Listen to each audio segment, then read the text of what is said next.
Hello friends, मैं सोनू जांगड़ा आपका स्वागत करता हूं एमएस सक्सेस पॉइंट पर। एमएस सक्सेस पॉइंट के सभी दर्शकों को राम राम, नमस्कार, गुड मॉर्निंग। तो दोस्तों, आज हमारी जो 1.2 प्रश्नावली चल रही थे ना, उसके 6 सवाल तो हमारे कंप्लीट हो गए थे। उससे आगे 7वें सवाल से 12 सवाल तक हम कंप्लीट करेंगे आज।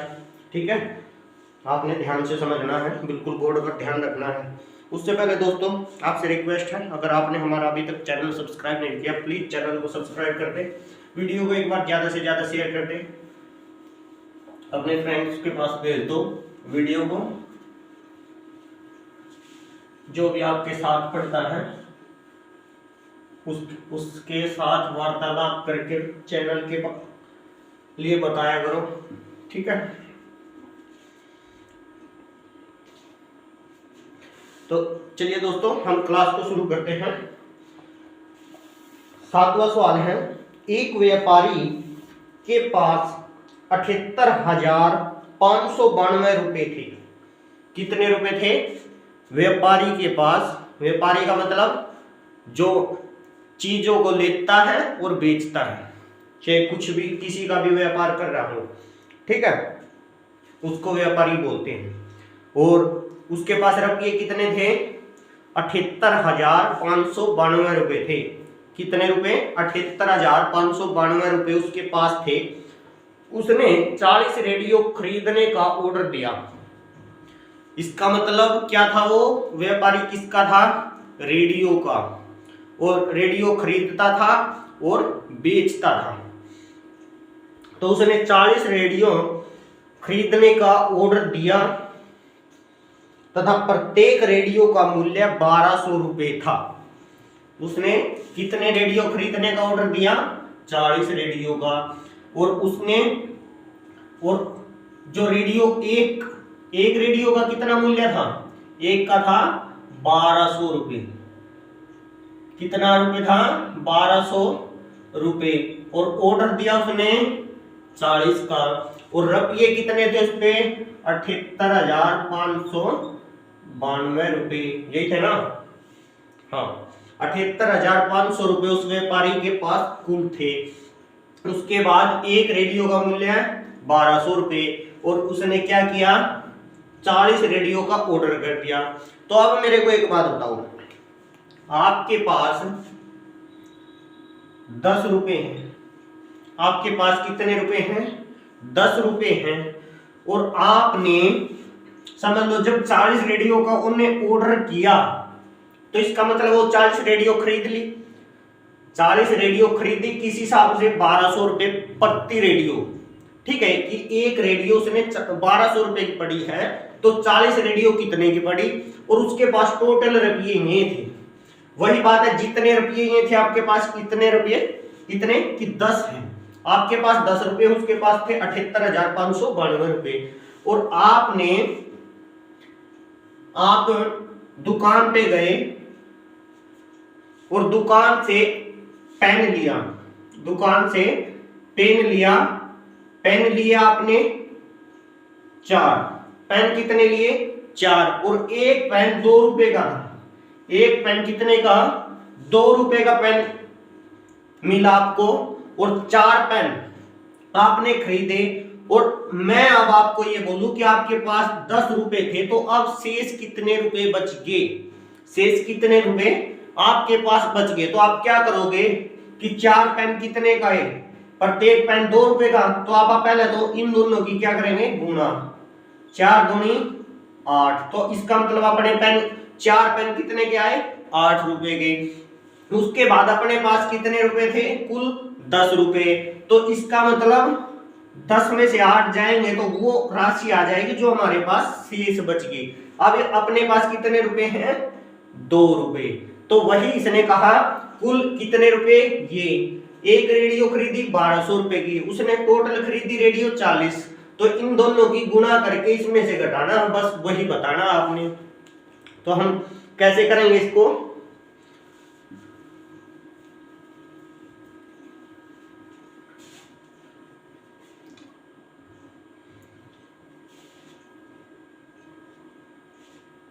हम 7वां सवाल है, हम लिखेंगे व्यापारी के पास कुल धनराशि व्यापारी के पास कुल धनराशि कितनी है? 78,592 रुपए। कितने? 78,592 रुपए। और उसके बाद व्यापारी ने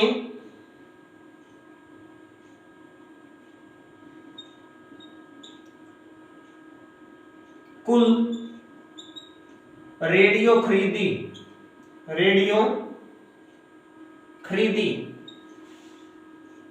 कितनी खरीदी? 40। एक रेडियो का मूल्य, एक रेडियो का मूल्य 1200 रुपए और 40 रेडियो का मूल्य कितना होगा? 40 रेडियो का मूल्य, तो हम क्या करेंगे? 40 गुणा में 1200, 1200। तो हम इनकी गुणा करेंगे, कितना आएगा? 12 चौक 48, 48,000 रुपए। कितना आएगा? 48,000 रुपए। तो कितने की आई 40 रेडियो? 48,000 रुपए की। कितने की आई? 48,000 रुपए की। और टोटल राशि कितनी है उसके पास? ये थी। और उसने 40 रेडियो खरीद ली, वो आगे 48,000 रुपए की। तो अपने शेष बताना। शेष का मतलब जो उसके पास धनराशि थी उसमें से जितनी की रेडियो आ गई वो घटाना बस। तो हम लिखेंगे, अब हमने कैसे करना है? सीधा इसको क्या करोगे? 48 और 78,592 और माइनस करना है 48,000। यहां पे लिख दो बेशक 40 रेडियो का मूल्य और कुल धनराशि, कुल राशि लिख लो, कुल धनराशि लिख लो। उसके बाद इसके सामने जरूर लिखना है कि व्यापारी के पास शेष धनराशि, व्यापारी के पास शेष राशि या धनराशि बराबर 2 में से 0 गया 2, 9 में से 0 गया 9, 5 में से 0 गया 5, 8 में से 8 गए 0, 7 में से 4 गए 3। तो उसके पास कितने रुपए बच गए? अब 30,592 रुपए व्यापारी के पास शेष बच गए। कितने बच गए? 30,592 रुपए व्यापारी के पास शेष रुपए बच गए। ये आपने करना था। क्या करना था? ये सवाल करना था आपने 7वां। ठीक है, उम्मीद करता हूं आपको ये बातें समझ में आई होंगी।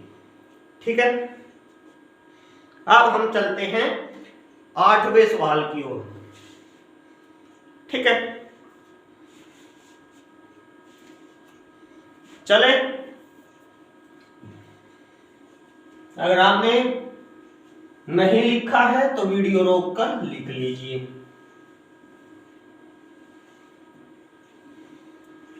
आपको बता दूं बच्चों, अगर मैथ को सीखना है तो प्रैक्टिस जरूरी है।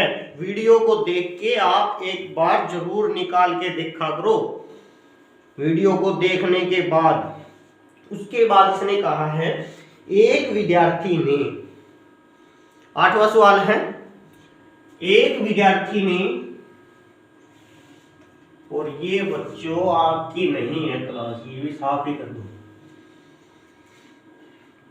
एक विद्यार्थी ने 7,236 को 56 के स्थान पर 65 से गुणा कर दिया। उसका उत्तर सही से कितना अधिक था? उसका उत्तर सही से कितना अधिक था? देखो एक मेन राशि तो एक है 7236, ये मेन राशि है। ये मान लिया कोई गलती करता है बच्चा, तो कैसे करता है, उसने करना था 56 से गुणा और कर दिया उसने 65 से गुणा। करनी थी 56 से और कर दिया 65 से। जिसको अंकों का नहीं पता कि ये 65 होता है और ये 56 होता है, तो उनकी लापरवाही है। करनी तो 56 से थी और कर दिया उसने 65 से।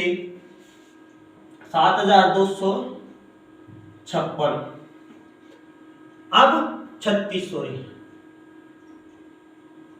7236, यानी कि इससे कर दिया उसने, करना था इससे। उसने पूछा कितना अधिक उत्तर आया सही उत्तर से, तो हम क्या करेंगे, इसकी गुणा में से इसको घटा देंगे, इसकी गुणा में से इसको घटा देंगे। एक तो हम ऐसे गुणा करके ऐसे का ऐसे, ये 65 यहां से लिख ऐसे,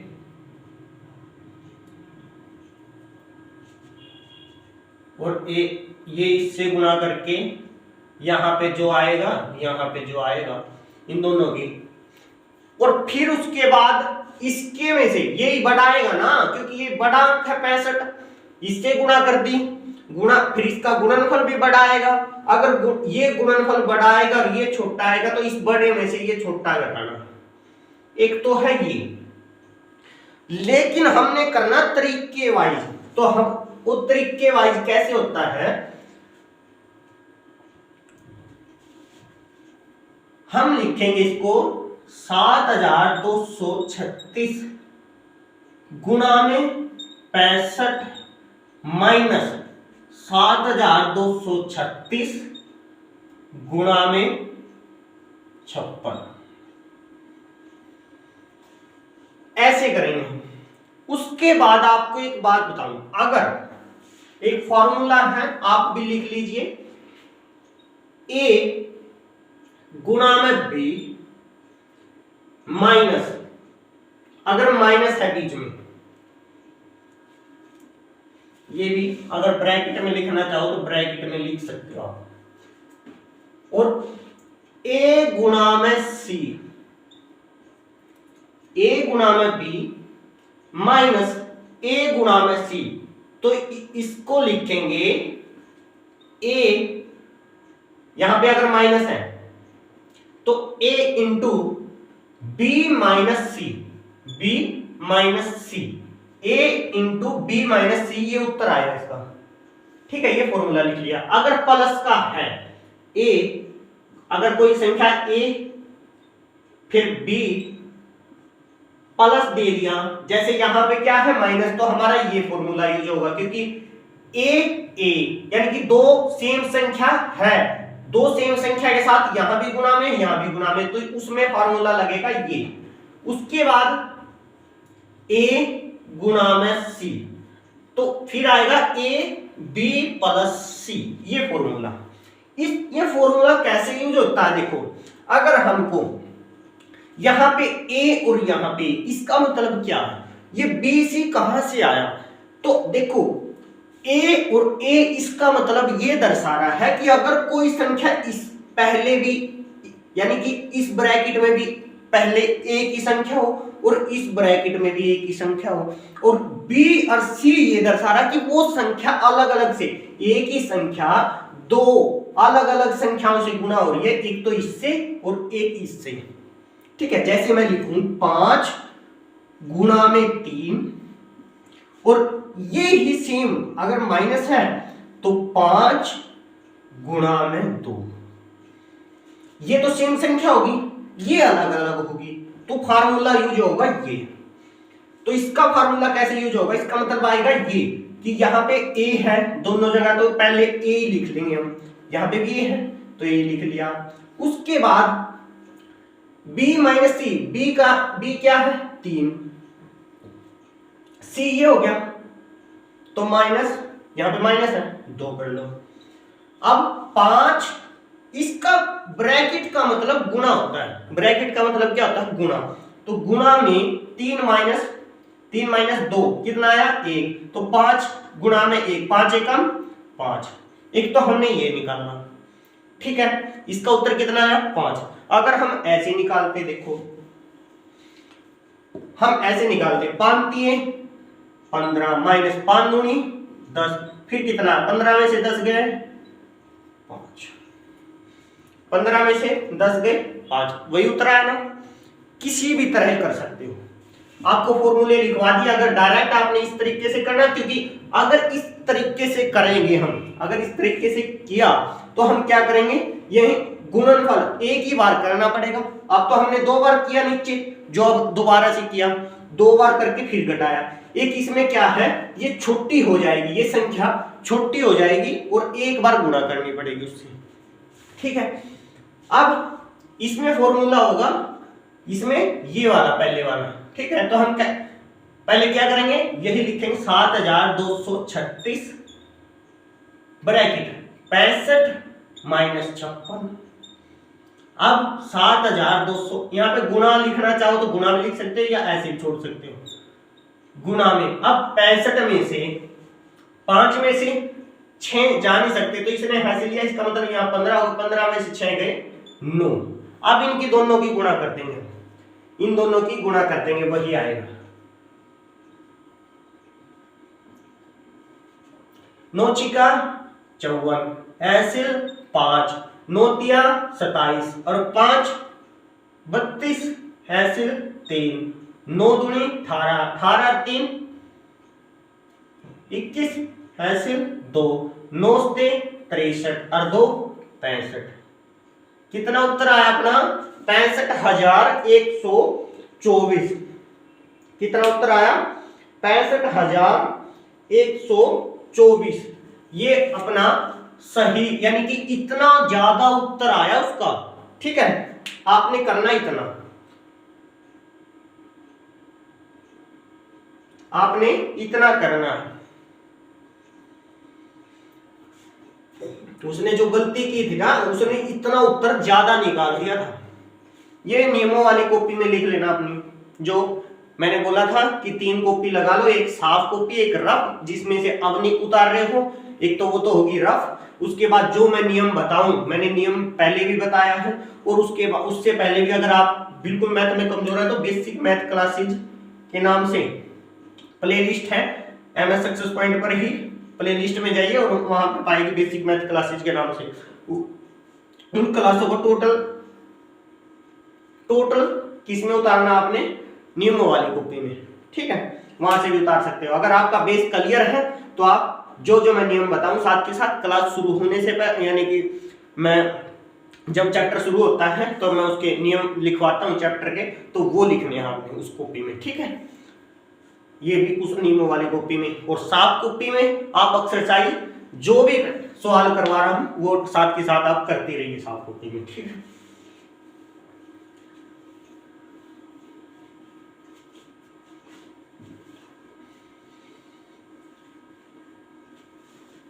अब है हमारा 9वां सवाल। एक कमीज सीने के लिए 2 मीटर 15 सेंटीमीटर की आवश्यकता पड़ी।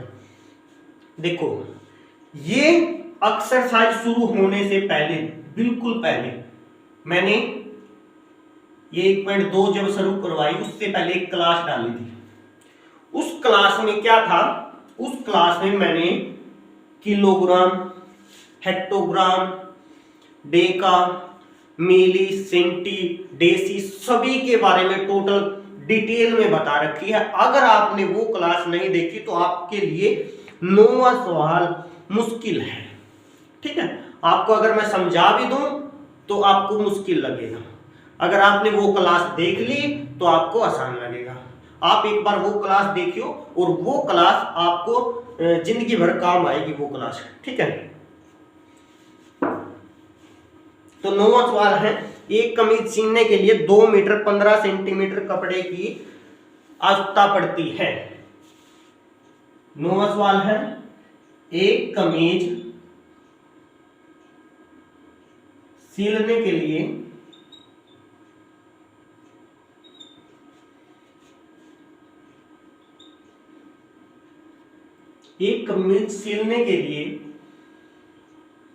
कपड़े की आवश्यकता कितनी है दोस्तों? 2 मीटर 15 सेंटीमीटर। अगर आपको ऐसी सिचुएशन आ जाए आपके पास कि दो मात्राएं दी है, मात्रा का मतलब दो आपको तथ्य मिल गए हैं कि एक तो मीटर दे दिया उसने, 1 सेंटीमीटर, दो अलग अलग चीज दी है आपको, एक सेंटीमीटर है और एक मीटर है। तो आपने या तो इसको भी मीटर बनाना पड़ेगा, इसको भी मीटर बनाना पड़ेगा, और या इसको भी सेंटीमीटर बनाना पड़ेगा, और तब सवाल हल होगा। ठीक है, तो हम इसको देखो 1 मीटर में मैं अब भी बता रहा हूं, और ये उसी क्लास में बताए हुए हैं बिल्कुल डिटेल से। 1 मीटर बराबर होता है 100 सेंटीमीटर। 1 मीटर कितने बराबर होता है? 100 सेंटीमीटर की। अगर मैं यहाँ पे 2 मीटर लिखूं तो जाहिर सी बात है यहां से इस पे 2 से गुणा आ जाएगी, तो 200 सेंटीमीटर। अगर मैं यहाँ 3 मीटर लिखूं तो 300, यहाँ 4 लिखूं तो 400, यहाँ 5 लिखूं तो 500। वही बात है, जब ये 2 मीटर है ना, 2 मीटर किसके बराबर है? 200 सेंटीमीटर के। तो ये 2 मीटर किसके बराबर है? 200 सेंटीमीटर के। और ये क्या है? 15 सेंटीमीटर। तो ये भी सेंटीमीटर, ये भी सेंटीमीटर, हम जोड़ देंगे, कितना सेंटीमीटर हो जाएगा? 215 सेंटीमीटर। समझ रहे हो ना बात? ये भी सेंटीमीटर है। 2 मीटर में कितने सेंटीमीटर होते हैं? 200 सेंटीमीटर। 2 मीटर में 200 सेंटीमीटर होते हैं। तो जब ये भी सेंटीमीटर हो गया, अब तो ये भी सेंटीमीटर, दोनों को जोड़ दिया तो टोटल कपड़े की आवश्यकता कितनी? अगर सेंटीमीटर में पूछे तो 215 सेंटीमीटर की आवश्यकता है। एक कमीज सिलने के लिए कपड़े की आवश्यकता कितनी होती है? 215 सेंटीमीटर। अगर मीटर और सेंटीमीटर दोनों में है तो 2 मीटर 15 सेंटीमीटर। अगर सेंटीमीटर में बताना तो 215 सेंटीमीटर। तो हम यहां लिख सकते हैं कि 215 सेंटीमीटर बराबर 215 सेंटीमीटर। ठीक है, उसके बाद किसने बोला है कि 40 मीटर कपड़े में कितनी कमीजें सिली जा सकती हैं? अब यहां लिखेंगे कुल कपड़ा कितना है? 40 मीटर। कुल कपड़ा कितना है? 40 मीटर। और 40 मीटर को हम क्या लिख सकते हैं? वही बात है, 1 मीटर किसके बराबर? 1 मीटर 100 सेंटीमीटर, क्योंकि हमने अब ये सेंटीमीटर बना लिया ना, तो ये मीटर में दिया है, तो इसका मतलब हम इसको भी क्या बनाएंगे? सेंटीमीटर में बनाएंगे। 1 मीटर तो 100। अगर 2 मीटर पूछूं तो आप इससे 2 से गुणा कर दोगे। तो अगर मैं 40 मीटर पूछूं तो आप इसको 40 से गुणा करोगे, 40 गुणा में 100, तो कितना आया? 4000 सेंटीमीटर। कितना आया? 4000 सेंटीमीटर। यही है ना? तो 4000 सेंटीमीटर जब टोटल कपड़ा पड़े पाए तो हम यहां पे लिख सकते हैं ना इसको 4000 सेंटीमीटर, और इसको कर देंगे हम 60। तो अब इस टोटल कपड़ा पड़े पे ये है, और एक कमीज सिली जावा है कितनी? 215 सेंटीमीटर में, और टोटल कपड़ा है 4000 सेंटीमीटर। तो हमने बताना कितनी कमीजें सिली जा सकती है और कितना कपड़ा शेष रहता है, यही बताना है। तो अब मेरे को एक बात तो मैं बता दूं, मैं आपको अब ये कहूं कि आपके पास टोटल है 10 रुपए, टोटल है 10 रुपए, या मैं कह दूं टोटल है 15 रुपए, और आपने पेन लेना है, आपने लेने पेन, और एक पेन 2 रुपए का है। एक पेन कितने का है? ₹2 का। और मैं ये कहूं कि आपको कितने पेन ले जा सकते हैं इन 15 रुपयों में, कितने पेन खरीद लोगे आप? एक पेन कितने का? ₹2 का। कितने पेन खरीद लोगे और कितने आपके पास शेष बच जाएंगे? तो हम क्या करेंगे, 15 को 2 से भाग करके देखेंगे, 2 सत्ते 14, एक बच गया। इसका मतलब हमारे पास 7 पेन आके, अब ₹1 में तो अगला पेन देगा नहीं, क्योंकि पेन की कीमत क्या है? ₹2 है। तो हम यही बोलेंगे ना कि 7 पेन आ जाएंगे और ₹1 हमारे पास शेष बच जाएगा। कब आया ये? जब हमने भाग किया किसको? जब हमारे पास जो चीज टोटल है, टोटल रुपये 15 थे, एक चीज की कीमत कितनी है? ₹2। तो हमने भाग दिया किस टोटल को? किससे? एक चीज से। ठीक है, तो हमारा वो यही प्रोसीजर इसमें रहेगा। हमारे पास टोटल को हम किससे भाग दे देंगे? 215 से। तो हम भाग करेंगे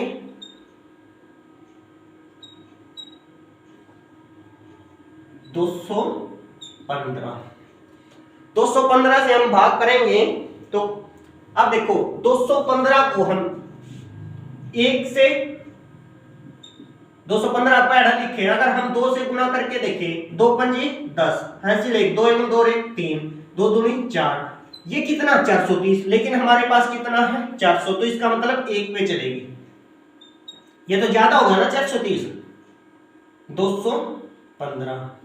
अब 5 में से 10 में से 5 गए, यहाँ पे 0 है, इसका मतलब वो इस पे गया, इस पे भी 0, ये इस पे गया, इस पे से इसने 1 लिया, इसको 1 दे दिया, यहाँ पे आगे बच गए 9, ये हो गए 10। 10 में से अब 5 गए, 5, 9 में से 1 गया 8, और यहाँ 3 बच गए थे, 3 में से 2 गए 1, इतना बच गया। उतारेंगे हम 0। अब देखेंगे, अब हम देखेंगे किस पे? आप इसको एक बार 8 से गुणा करके देखो, 8 पंजे 40, हैसिल 4, 8 एकम 8, 4 12 2 का हैसिल 1, 8 दूनी 16 और 1 17। तो हमारी चलेगी 8 पे। अगर हम 200 और जोड़ेंगे तो ये 1935 बैठ जाएंगे, है ना। 215 और जोड़ेंगे तो इसका मतलब 9 तो ज्यादा हो जाएगा, इसलिए हमने 8 पे चलाएंगे। तो अब इसको घटाएंगे, 5 में से 2 गए 3, और उसके बाद 5 में से 2 गए 3, 8 में से 130। अब हम बोलेंगे, देखो टोटल चीज यानी कि टोटल कितनी कमीजें बनेंगी? 18। टोटल कमीजें कितनी बनेंगी? 18। तो हम यहां पे लिखेंगे कुल कमीजें सिली जा सकती है, कितनी? 18। और शेष कपड़ा अपना कितना बचा? 130 सेंटीमीटर, या तो हम 130 सेंटीमीटर लिख सकते हैं। अब हमने अगर जो उसने दिया था 2 मीटर 15 सेंटीमीटर, ये सेंटीमीटर में किस लिए हल किया हमने? ये तो अपने लिए हल किया था, ये तो अपने लिए हल किया था ताकि हमारे को आसानी हो जाए। लेकिन उसको तो जो उसने दिया था उसी फॉर्म में देना पड़ेगा ना, कि 2 मीटर 15 सेंटीमीटर। तो इसका मतलब क्या था? ये अगर हमने अब सेंटीमीटर के मीटर बनाने हैं, सेंटीमीटर के मीटर बनाने हैं तो बटे में 100 करेंगे। सेंटीमीटर है ये क्या है? सेंटीमीटर। तो हम मीटर बनाएंगे तो बटे में 130 बटे में 100 करते हैं, 130 बटे में 100, ये हो जाएगा मीटर, ये हो जाएगा मीटर में। तो अब हम 2 जीरो है ना, 2 जीरो है नीचे हर में, तो हम पॉइंट कहां लगाएंगे? 2 अंक छोड़ के, तो यहाँ पे पॉइंट आ गया, तो हम लिख सकते हैं ना इसको एक। इसका मतलब क्या है? ये इधर वाले सेंटीमीटर बच गए और इधर वाले मीटर बच गए, इधर वाला मीटर पॉइंट से और इधर वाले सेंटीमीटर। हम बोलेंगे शेष कपड़ा बचा, शेष कपड़ा बचा, हम बोलेंगे 1 मीटर, 1 मीटर और कितना? 30 सेंटीमीटर। तो ये आपका सवाल था, ठीक है। उम्मीद करता हूं आपको ये समझ में आया होगा। उतारो कॉपी में।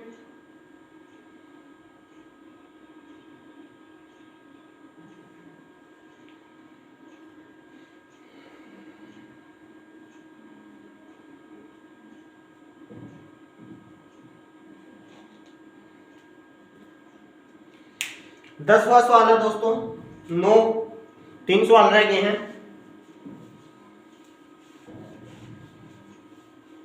नहीं किया तो वीडियो को रोक के उतार लीजिए। इसने बोला कि दवाइयों को बॉक्सों में भरा गया है। 10वें सवाल में है दवाइयों को बॉक्सों में भरा गया है। अगर आपके पास मैथ नहीं है तो प्लीज मैथ मैं रकम बोल रहा हूं, लिख लीजिए।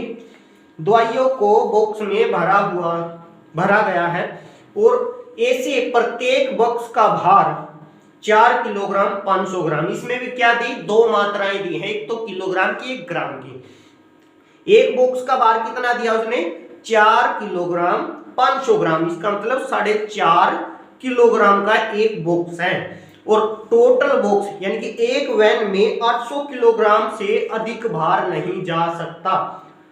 एक वैन में जाने हैं और वैन में 800 किलोग्राम से अधिक भार नहीं जा सकता। ऐसे कितने बक्से लादे जा सकते हैं, तो वैन में बताने कितने बॉक्स लादे जा सकते हैं, कितने बॉक्स लादे जा सकते हैं। तो हमने क्या करना है, इन दोनों की जैसे अब हमने इसका सेंटीमीटर में किया था ना, वही हम इसमें करेंगे। तो हम लिखेंगे 10वें में प्रत्येक बॉक्स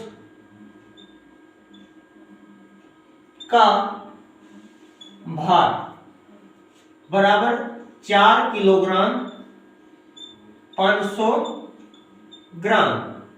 तो हम इसको लिख सकते हैं, अब देखो पहले 1 किलोग्राम बराबर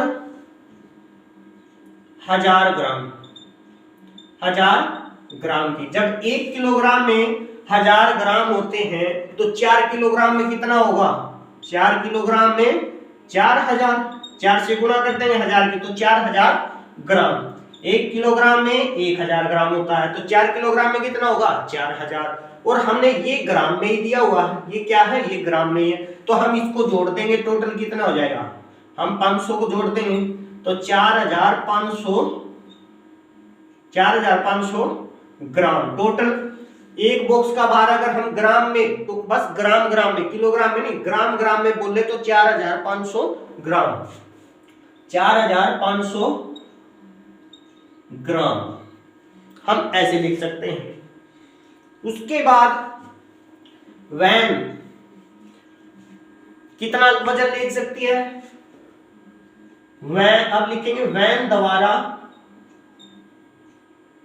ले जाया सकने वाला भार कितना, 800 किलोग्राम, 800 किलोग्राम, यही है ना, 800 किलोग्राम। अगर वैन है ना जो भी है वो 800 किलोग्राम तक का वजन ले सकती है। तो इसको देखो हमने यहां पे क्या बनाया, ग्राम में, और ये क्या है, किलोग्राम में। हम इसको भी ग्राम में लिख लेंगे। तो एक किलोग्राम कितना, 1 किलोग्राम बराबर 1000 ग्राम के, और 800 किलोग्राम कितना होगा, तो हम सीधी सी बात है, चाहे कितने भी किलोग्राम निकालना हो हम 1000 से गुणा कर देंगे। अगर ग्राम बनाने हैं तो, अगर ग्राम बनाने 1000 से गुणा कर दो, और ग्राम के अगर किलोग्राम बनाने हैं तो 1000 से भाग कर दो। बस बात यही है कि 1000 गुणा में 800, तो हम करेंगे 2 जीरो तो इसकी आ गई और 3 जीरो इसकी लगा दो बस। इकाई, दहाई, सैकड़ा, हजार, 10,000, लाख। इसका मतलब 8 लाख ग्राम, 8 लाख ग्राम वजन वह ले सकती है। कौन, वैन। इससे अधिक वजन वो ले नहीं सकती। तो इस हम कितने बॉक्स ला दें, हम कितने बॉक्स ला दें उसमें कि वो आराम से ले जा सके। तो इसका मतलब क्या है, इसका मतलब क्या है, तो हम क्या करेंगे, इसके वजन से, इसके वजन को इससे भाग दे दें तो हमारे बॉक्सों की संख्या आ जाएगी। इसके वजनों को, इसके वजन, एक बॉक्स से, बॉक्स के वजन से भाग दे तो हमारी बॉक्सों की संख्या आ जाएगी जितने हमने लादने हैं, जितने हमने लादने हैं। तो हम क्या करेंगे, भाग दे देंगे। भाग आप ऐसे भी दे सकते हो, उसके बाद बटे में 45, या आप भाग करके देख सकते हैं। 3 जीरो से हमने 3 जीरो काट दिए। अब हम 800 को 45 से भाग करेंगे। कैसे, 5 निम 45, 5 एकम 5, बच गए 3, 5 छीका 30, 160। अब हम क्या करेंगे, ये छोटा रूप हो गया। अब भाग करके देख लो 160 को 9 से, तो 9 एकम 9, कितने बचे, 9 एकम 9, सही है क्या,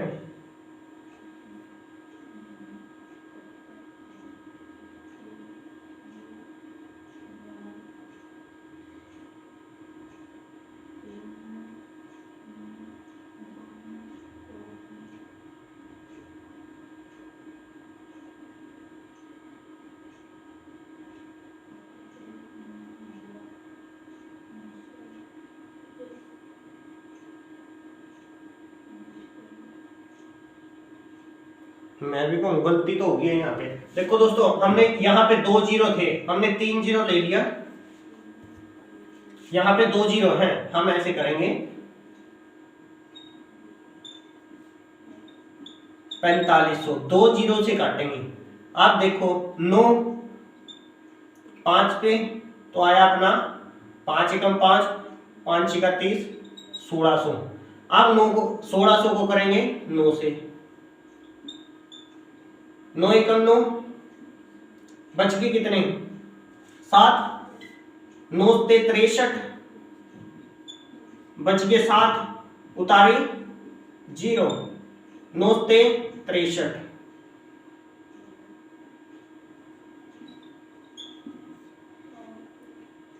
बच गए 7। तो इसका मतलब कितने बॉक्स लादने हमने, 173 बॉक्स लादने हैं। कितने बॉक्स लादने हैं, 173 बॉक्स लादने हैं। या आप डायरेक्ट इसको ऐसे ही कर सकते हो, इसके अंदर लिखो 8 लाख को और 45 4500 को भाग दे दो इससे, अपने आएंगे 173 बॉक्स आएंगे यहाँ पे। ठीक है, क्लियर। उम्मीद करता हूं आपको ये बातें समझ में आई होंगी। कितने बॉक्स लादने हमने, 173 बॉक्स वैन में लादने हैं। ठीक है,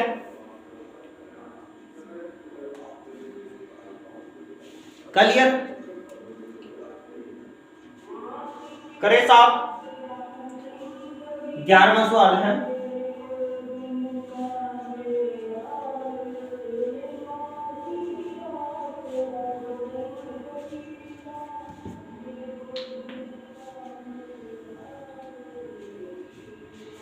ग्यारहवें सवाल में बोला है एक स्कूल और किसी विद्यार्थी के घर के बीच की दूरी 1 किलोमीटर 875 मीटर है।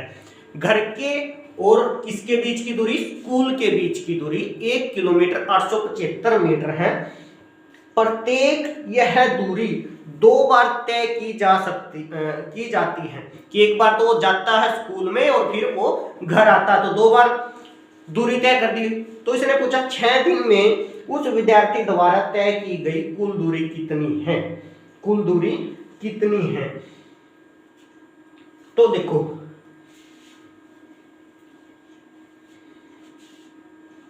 पहले हम क्या करेंगे,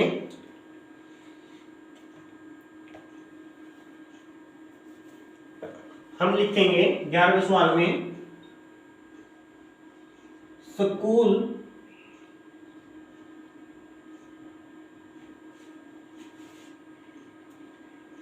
और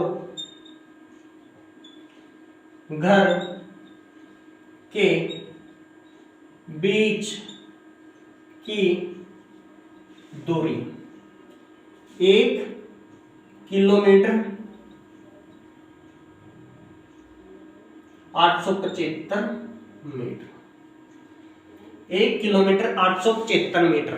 और प्रत्येक दिन कितने 2 बार दूरी तय करता है। प्रत्येक बार कितनी 2 बार दूरी तय करता है। तो इसका मतलब 2 से गुणा कर देंगे। गुणा करने से पहले हम क्या करेंगे, इसको या तो इसके किलोमीटर ही बना लो या इसके मीटर बना लो। अगर हम किलोमीटर बनाए तो हम क्या करेंगे, यहां पे लिखेंगे 1.875 किलोमीटर। 1.875 किलोमीटर। सीधा 1000 से हमने क्या किया है, भाग किया है। देखो कैसे, 875 को हमने किलोमीटर में बदलना है तो भाग कर दो 1000 से। अगर मीटर में बदलना है किलो को तो इसको 1000 से गुणा करेंगे। तो इसके तो 3 अंक छोड़ के हमने 0.0875 ये आया अपना किलोमीटर। क्या आया, किलोमीटर। और ये क्या है, ये भी किलोमीटर है। तो हमने 1 जोड़ेगा, 1 जुड़ेगा यहाँ पॉइंट से आगे, क्योंकि ये तो पूर्णांक है। ये दशमलव से इधर तो पूर्णांक नहीं है, लेकिन पूर्णांक में जुड़ेगा। तो 1.875 किलोमीटर, ये अपना किलोमीटर आ गया। अब उसके बाद हम इसको प्रत्येक दिन में कितनी दूरी तय करते हैं, प्रत्येक दिन में इसको इस दूरी को तय करते हैं। कितनी बार, 2 बार। तो कितनी बार करते हैं, 2 बार। तो कुल दूरी कितनी होगी प्रत्येक दिन की, एक दिन में कुल दूरी, एक दिन में कुल दूरी कितनी होगी, 1.875 गुणा में 2। अब कर दो, 8 × 40 हैंसिल 4, 7 दूनी 14 और 4 18 हैंसिल 1, 8 दूनी 16 और 1 17 का 7 का हैंसिल 1, 2 एकम 2 और 1 3। तो इसका मतलब पॉइंट, अब हमने पॉइंट लगाना है तो हम 3 अंक छोड़कर यहाँ पॉइंट लगा देंगे। जहां पॉइंट है उसके टोटल अंक गिनती करके यहाँ। अगर आपको पॉइंटों का नहीं पता कहां लगाना तो आप बेसिक मैथ क्लासेस देख लीजिए, 17 क्लास हैं, आपका बेस क्लियर हो जाएगा, उसमें आपको हर चीज बताया हुआ है। ठीक है, तो यहाँ पे लगा पॉइंट। तो इसका मतलब एक दिन में वो कुल कितनी दूरी क्या करता, 3 किलोमीटर 780 मीटर। ठीक है, उसके बाद उसने कहा 6 दिन में वो कुल कितनी दूरी तय करेगा, 6 दिन की बतानी है। सॉरी, यहाँ पे देखो 5 दूनी 10 और 7 दूनी 14 और 1 15, यहाँ पे 5 आएगा। ठीक है, सॉरी उसके लिए। उसके बाद 6 दिन की दूरी, 6 दिन में कुल दूरी तय करेगा। कितनी दूरी तय करेगा वो 6 दिन में, तो हम इसको एक दिन की जब इतनी दूरी है तो 6 दिन की कितनी होकर हम 6 से गुणा कर देंगे। तो इसको अब 3.750 को 6 से गुणा करेंगे। 6 0 0, 6 5 30 की 0 कैंसिल 3। उसके बाद 6 से 42 और 3 45 कैंसिल 4, 6 के 18 और 4 22। तो अब हम यहाँ के 3 अंक छोड़ के पॉइंट लगाओ, यहाँ के 3 अंक छोड़कर यहाँ पॉइंट लगाए। तो इसका मतलब क्या है, इसका मतलब वो 6 दिन की कुल, अब देखो एक कहाँ है, 1 किलो था ना, इस 3 अंक के बाद क्या 1 अंक छोड़, यानी कि पिछले 3 अंक हमारे मीटर थे यहाँ पे, और उससे अगला 1 क्या था, किलो। तो पॉइंट से अगला क्या है, किलो, इससे पीछे मीटर। तो हम इसको मीटर बोल देंगे, इसको क्या बोलेंगे, किलो। तो हम बोलेंगे 6 दिन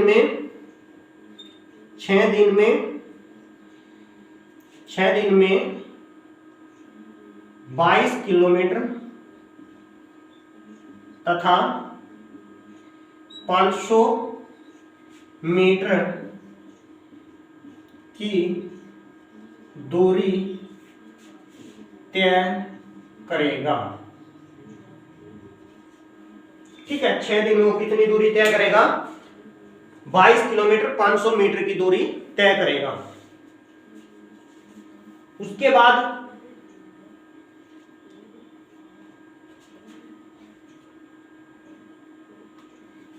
12वां सवाल है अपना, करे साहब।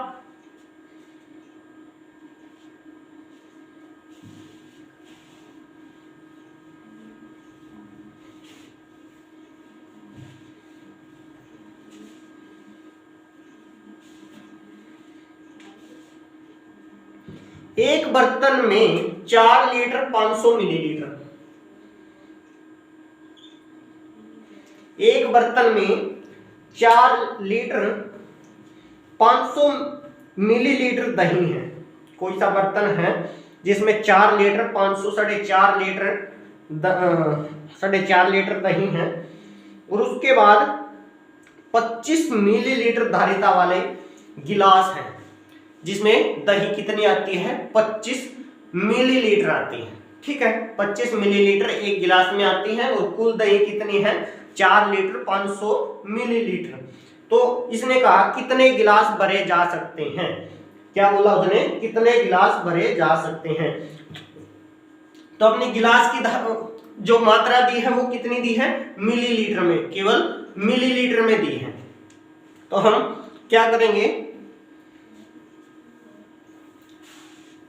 कुल दही कितनी है? 4 लीटर 500 मिलीलीटर। देखो, अगर हम, वही बात है, 1 लीटर में 1000 क्या होते हैं? मिलीलीटर। 1 लीटर में 1000 मिलीलीटर। तो हम 4 लीटर में कितने मिलीलीटर हो जाएंगे? 4000। 1 लीटर में जब 1000 मिलीलीटर होता है तो 4 में कितने हो जाएंगे? 4000। और 500 मिलीलीटर ये है, तो कितने हो गए टोटल? 4500 मिलीलीटर। तो हम यहाँ पे लिख सकते हैं 4500 मिलीलीटर टोटल दही। अगर मिलीलीटर में बात करें तो हम बोलेंगे 4500 मिलीलीटर, और अगर लीटर में बात करें तो 4 लीटर 500 मिलीलीटर। ठीक है, अब हम क्या करेंगे? एक गिलास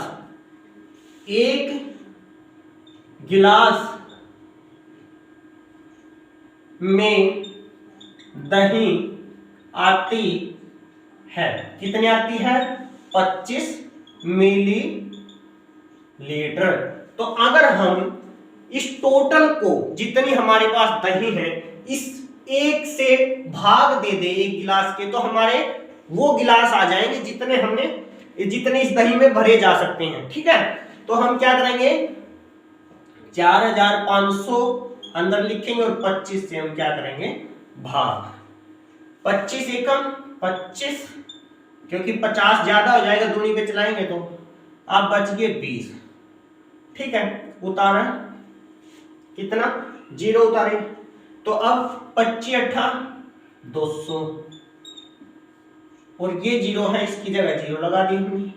ठीक है, इसकी जगह क्या लगा? यहाँ पे 0 बचा, तो 0 माइनस 0 करके ये दिखाओ तो ये दिखा दो। तो टोटल गिलास कितने भरे जा सकते हैं? हमारे 180 गिलास भरे जा सकते हैं। कितने गिलास भरे जा सकते हैं? 180। तो हम यहाँ लिख सकते हैं कि कुल गिलास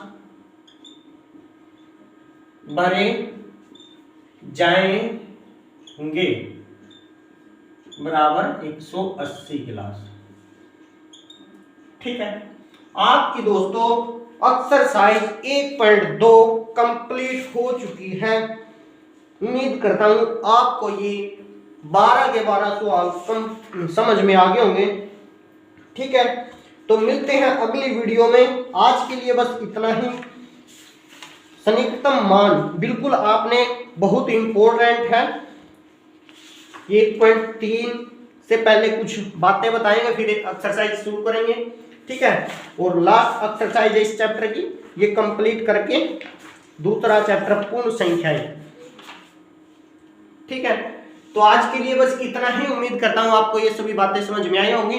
अगर वीडियो पसंद आई है तो प्लीज दोस्तों वीडियो को ज्यादा से ज्यादा शेयर करें, क्योंकि एमएस सक्सेस पॉइंट पर आपका जो ये एचवीएससी ने, हरियाणा विद्यालय शिक्षा बोर्ड भिवानी ने आपको जो मैथ वितरण किया है सरकारी स्कूलों में, वो मैथ आपका कंप्लीट होने जा रहा है।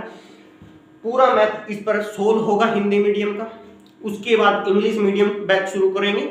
बिल्कुल नर्सरी से ले लो, पहली से ले लो, सभी मैथ एक मैथ फिक्स कर देंगे, जो 5वीं तक का एक बैच बन जाएगा और 6ठी से 12वीं तक का एक बनेगा इंग्लिश मीडियम का। ठीक है, तो उससे पहले अगर आप हिंदी मीडियम के हो तो आपके साथ बहुत ही ये बैच इंपॉर्टेंट है आपके लिए। तो आप इसको, अगर आपने हमारा चैनल सब्सक्राइब नहीं किया, प्लीज चैनल को सब्सक्राइब कर लें और वीडियो को ज्यादा से ज्यादा शेयर करता करो। आपके सपोर्ट की अभी जरूरत है बहुत ही ज्यादा। ठीक है, तो आज के लिए बस इतना ही। आपका दिन शुभ हो। जय हिंद, जय भारत।